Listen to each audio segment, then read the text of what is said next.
My name is Dan Tan, a young man who attempts to write poetry. I'm sure you guys have noticed some phenomenon on the train every time you get on, or even the buses. People are silent, that's normal.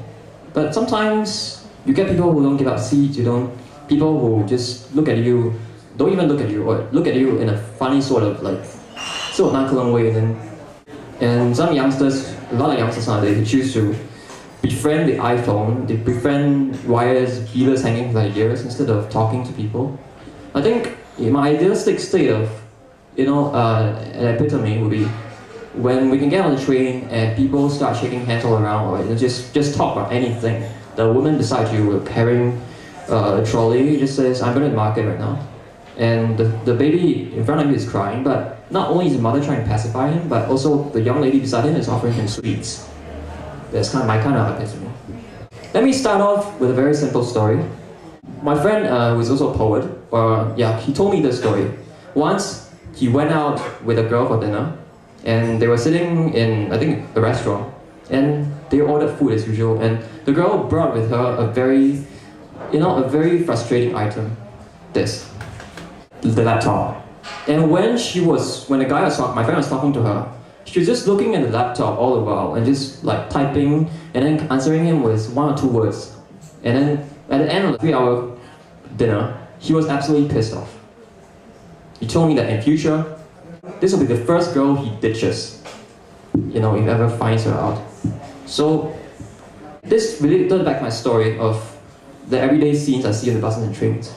That people are we don't need to be ignorant, right? It's a natural human response to be quiet when we're not doing anything, when we're just lingering in a state of cloud gazing or just thinking something distantly. But sometimes we don't need to be stuck up rigid boxes. We have space.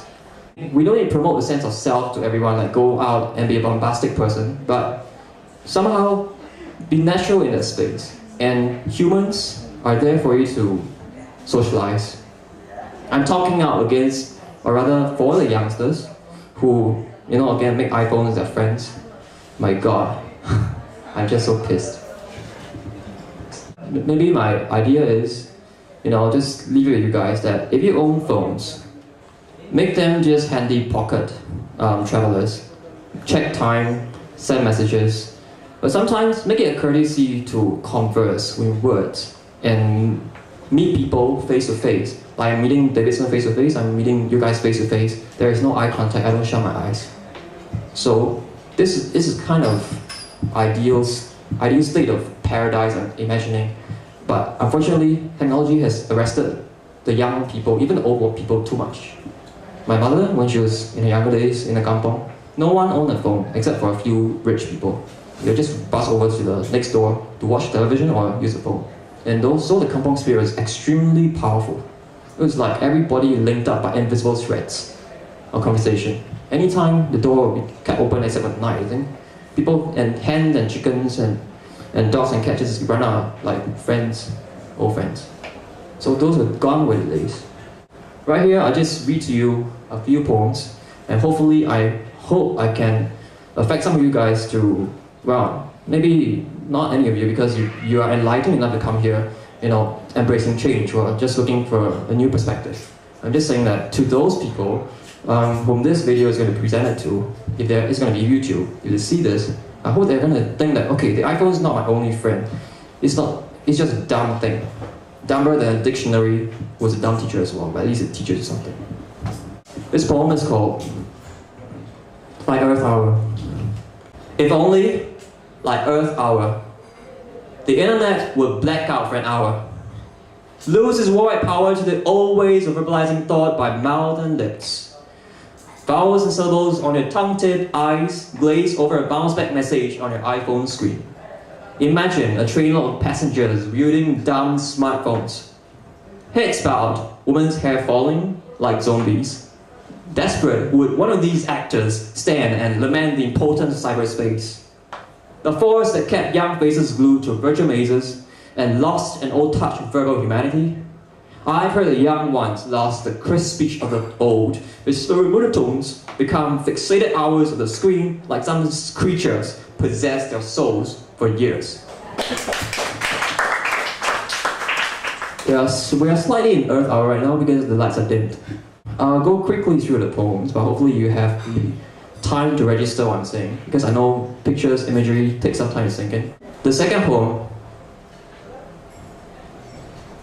Most people look weary and sad these days. The feeling of hardly achieving something, lingering in the blood like sour pus. The fluttering of birds against one's chest, a fervent, silent call for flight into the heartless of another. Imagination. How stories are created, averted, left untold. Complainants take their seats in the trains, proclaiming sad, indignant faces like someone owing them a huge debt, imagining our lungs splaying pain. I suspect the symptoms of self-withdrawal. Conversations carried out on phones, computers. Now you Google face-to-face, read peer-to-peer, file sharing, user interface, whereas two people meeting eyes and hearing lips. How much time do I have left? All the time in the world. Alright. Man, I'm just gonna serenade you guys with poetry. This poem, next. Lose the tight smell on board the trains. The looking elsewhere like there's stars twinkling on the train ceiling or a winking advertisement. Nothing is boring as seeing dead faces about to mathematics on the iPhone. The sun has set on drowsing eyes way into the wake of morning. To hear hellos, visit a McDonald's cafe counter. They serve you greetings really in exchange for money. Where have the real humans been? I see children lurking everywhere, some quiet due to local culture. Yesterday, a young, bespectacled girl, 8 or 10, pouted in public at her mother over books. I felt the tight muscles round my jaw slacken and stretch. Here was alive at last, carefree as a tantrum, throwing crisp English words, probably with a somewhat foreign twang. You don't need to clap. It's alright, just hold it. Give me a sounding applause again. Just joking. Okay, the next poem. He nearly died. It's a true story. Boy breaks out in breakneck cough, and the train is nonchalant, coal at stations galloping by and gone in silhouette. A lady attends to him with an offer of ointment. I ask him about health. The girl sandwiched between them remains a statue in her headphones, in oversized headphones. Her heart is overly decorated as a snub-nosed facade. Doors open. I recall my flying feet and urge to dial 995 emergency. The station staff should suffice instead. The boy sits coughing on the platform bench. A passenger pats his back and leaves. Now, thank you. This is a poem I'll end off my presentation with. Long walks out of train stations and singing for the sky to hear. Remember, pigeons are just passengers that fly away. Tap out the feet and watch them scuttle. Their flapper wings and half as rush as our local feet. Feel slower hearts beating, adrenaline hitting a break in the tunnel of veins.